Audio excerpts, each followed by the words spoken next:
XXXXX. You're a fucking asshole. Hey, Will. You're a fucking asshole. Powder. If you post in hey, Dr. Reflex. You're a fucking asshole. Reverse.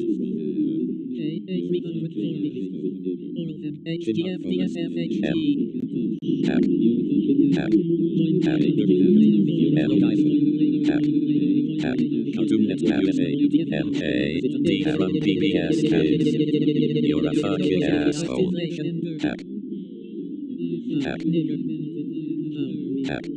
Hail Anonymous.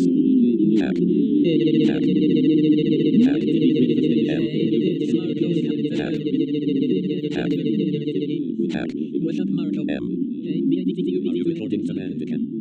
Hashtag Hail it's Marco Scout #Nuke BFDI. Hail Laser. You're a fucking asshole. You BFC with toilet and big. Hail evil leafy #Kill BFDI. Hey, D from PBS Kids. You're a fucking asshole. Morphless.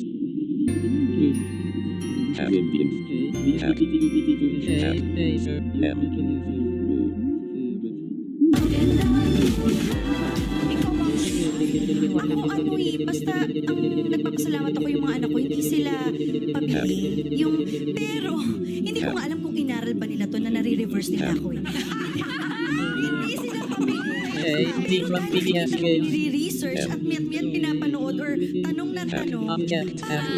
Lalong napupunit yung puso ko na parang, sige na gusto mo eh, sabihin mo na. Yun naman. Mas lalo akong naaawa na, sige na nga. Hindi ko binigay ni Mama para mas, kumbaga mas galingan mo pa. Or kahit wala nito, dapat kaya mo yung buhay. Yun yung like ko sinasabi sa So yun pala yung style, hindi ko kasi ano, parang YouTube, gano'n. Hindi ko naman tinuro ng Mark eh. Tanong ka ng tanong. Oo, yung gano'n. Tanungin naman natin. Ayan na. Ako, naniniwala ako dun sa reward. Naniniwala siya sa... Naniniwala sa reward. Pero ikaw yung i-reward. Hindi, naniniwala ko sa reward system, pero hindi naniniwala yung budget. Today, I'm speaking in English. Hey, evil leafy #Kill BFDI. Hey, evil leafy #Kill BFDI with that pig. Napapanood nila, Mama, ito yung update. Update yan. Diba? Ganun talaga, parang very old school naman. Update sa keyboard mo.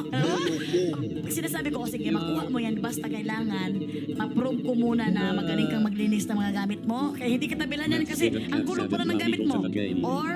Or meron kang isang trabaho, pag nagtrabaho ka, yan, reward yan sa'yo kasi ang galing mo. Kasi hindi naman, pag may, kunwari, may blessing sa kanila, gusto ko ipakita din sa kanila, ito yung reward mo dun sa ginawa mo para ma-inspire din silang gumawa ng ma-enjoy nila kasi parang puro na lang pero naniwala ko, pero hindi naniwala yung budget. Ikaw, Ma'am Sherry. Ikaw. Iniisip ko nga pero parang hindi kami masyadong ma-reward Basta, ang problema ko, mahilig akong magbigay. Kasi growing up, my family was poor. I was poor. So, hindi ko nakuha yung mga gusto ko. So, ngayon na may anak ako, gusto kong bigay lahat.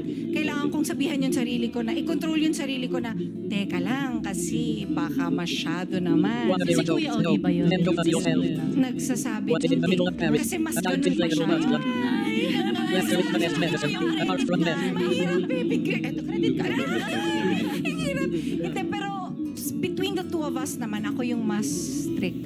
Tapos na-realize ko, I'm a bruha mom. I'm a bruha mom. Tsaka wala akong